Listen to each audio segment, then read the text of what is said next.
There once was a Christian named Edward I. Try. He looked very holy, no one could deny. He went to church at least 6 times a week. He served on committees, and when asked, he would speak. He'd expound on the grace and the love of the Lord. He'd take lots of notes on the Greek words he explored. Edward I. Try exemplified speed as he tried to fulfill every ministry need. For years he had taught and urged and greeted. He spiritually washed and rinsed and repeated. He silenced the gossips and soothed the old man who refused to approve the church building plan. Edward was busy and gracious and careful. He was thoughtful and smiling and apparently prayerful. And at the right moment, he seemed holy and solemn. He was certainly a workhorse, whatever you'd call him.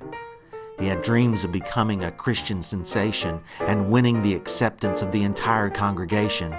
But after a while, his walk became weary, his face appeared downcast, and his eyes became bleary. He tried to mask the exhaustion and stress that came from trying to fix every church mess. Edward I. Try had lost all sense of hope that he'd solve all the problems and be able to cope. He cried out to God in a burst of rage, "I'm sick of all this. I'm leaving the stage. I can't be a nursemaid to every hurt feeling. I no longer find committees all that appealing. I'm searching for peace, so give me a clue. I'd rather sell pencils or play the kazoo than to be enslaved on this treadmill of work, because I don't feel like a saint. I feel more like a jerk." And after the tantrum, he stared at the ceiling, realizing this prayer might seem unappealing. But there in the silence, feeling ignored, he finally heard the gentle voice of his Lord.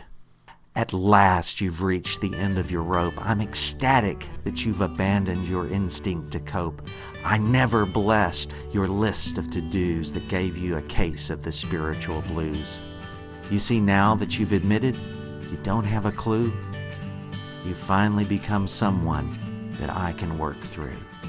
So bring all your burdens, those ways old and worn, and watch what will happen when I begin to transform."